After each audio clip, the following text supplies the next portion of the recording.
Welcome students to another class of BA Part 2 English Literature.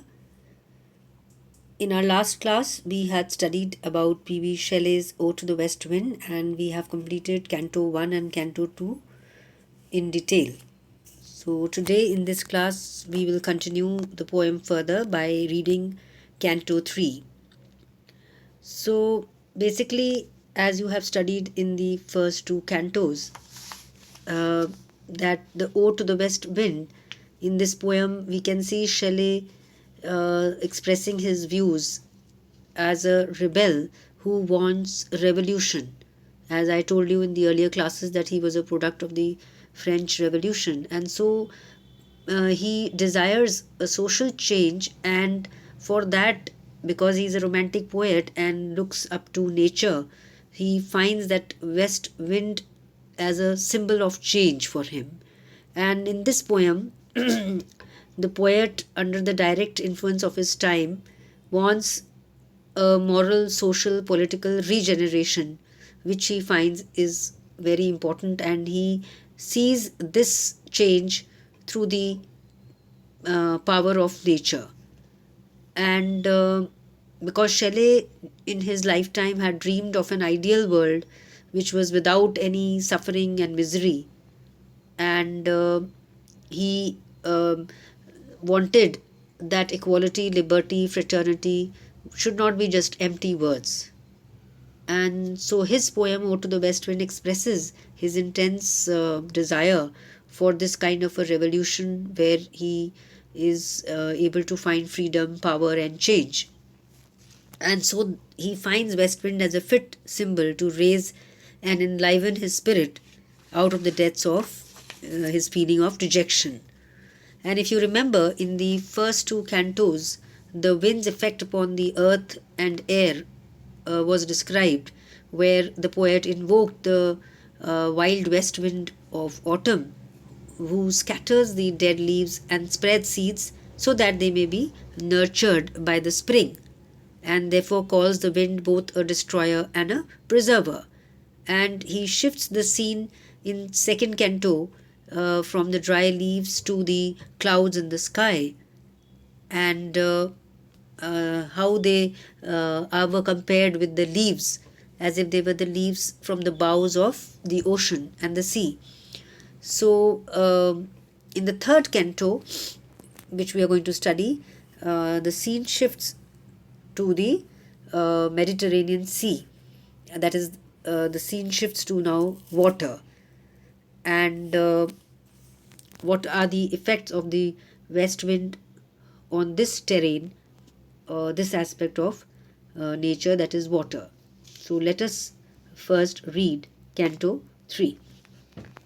Thou means referring to the west wind, who didst waken from his summer dreams the blue Mediterranean, where he lay, lulled by the coil of his crystalline streams. So you can see in the first stanza of Canto 3 itself that again personification is at work, and Shelley, besides calling the west wind as a person who wakes a person, that is Mediterranean Sea, who's referred to as a male because it is the pronoun he referred for him for Mediterranean Sea.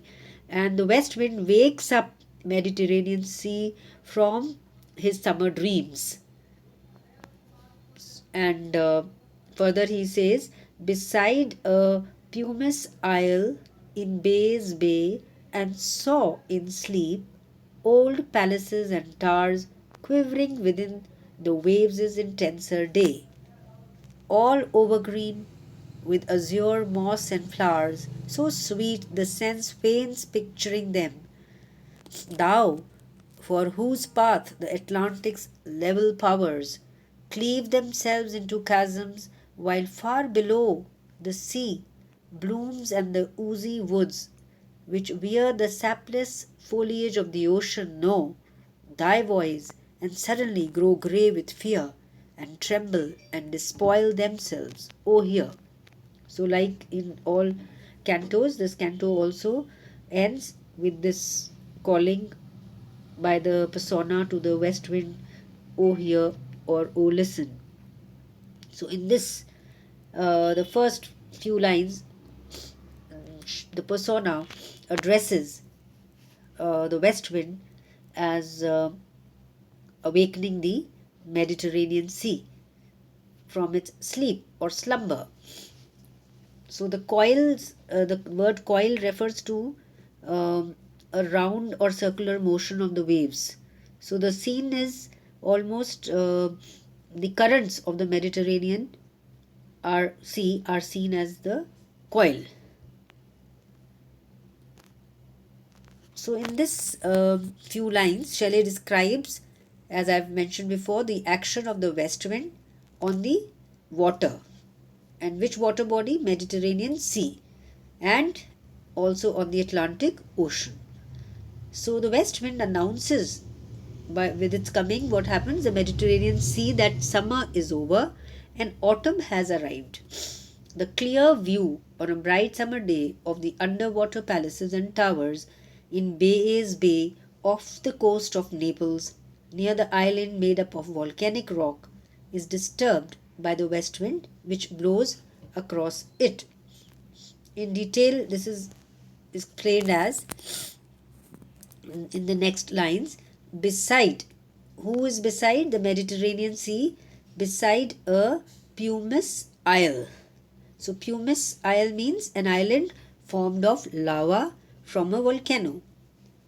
And saw in sleep old palaces and towers quivering within the waves' intenser day. So what is the effect of the west wind on this sleepy, dreaming Mediterranean Sea? That while sleeping at this locale, the Mediterranean Sea saw old palaces and towers that had collapsed into the sea during an earthquake and became overgrown with moss and flowers, because with time water has this effect on the rocks and the buildings. To create a path for the west wind, the powers of the mighty Atlantic Ocean divide or cleave themselves and flow through these chasms. So these lines explain that how deep beneath the ocean surface, the foliage, the flowers, the underwater plants, on hearing the sound of the west wind, quake in fear and despoil themselves, means they plunder themselves, because in autumn ocean plants decay like land plants. So as we see that in the first canto, how the west wind had affected the leaves during the autumn season, that is the land plants. So similarly, this process also occurs in the underwater plants. So once more, the poet asks the west wind to continue to listen to what he has to say. Some more details regarding the city of Bay, which is being referred here by Shelley. It was actually an ancient Roman town situated in the northwestern shore of the Gulf of Naples, and it used to be a fashionable resort, particularly towards the end of the Roman Republic.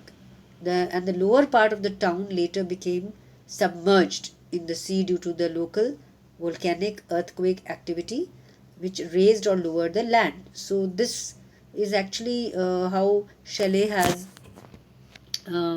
understood the historical and the actual phenomenon which had taken place, and he refers to that because the underwater archaeology has revealed many of the fine buildings now protected in the submerged archaeological park. So it also refers to Shelley's deep knowledge and scientific mind, that how he understands the phenomena taking place on land as well as underwater. And in one of his letters, it is also referred that how he actually had gone to the from with on a journey, a boat trip from Naples west to the Bay of Bay on December 8, 1818, and he wrote his experiences to his friend and poet T.L. Peacock about how he sailed over a sea, and as he says, I quote, so translucent. Translucent means that when he saw through the water, he could see the hollow caverns closed with glaucous sea moss and the leaves and branches of those delicate weeds that pave the unequal bottom of the water. And about passing the Bay of Bay and observing the ruins of its antique grandeur standing like rocks in the transparent sea under our boat. So this is what he wrote when he had visited to the Bay, and so this is something which is part of the historical background of the poem, and uh, whatever he is referring to is a phenomenon which is alluded at the conclusion of the third stanza, is also known to the naturalists, means that this is a part of a botanical study, and it's not that he is just imagining what he's saying. In the next lines, Shelley says to the persona, all overgrown.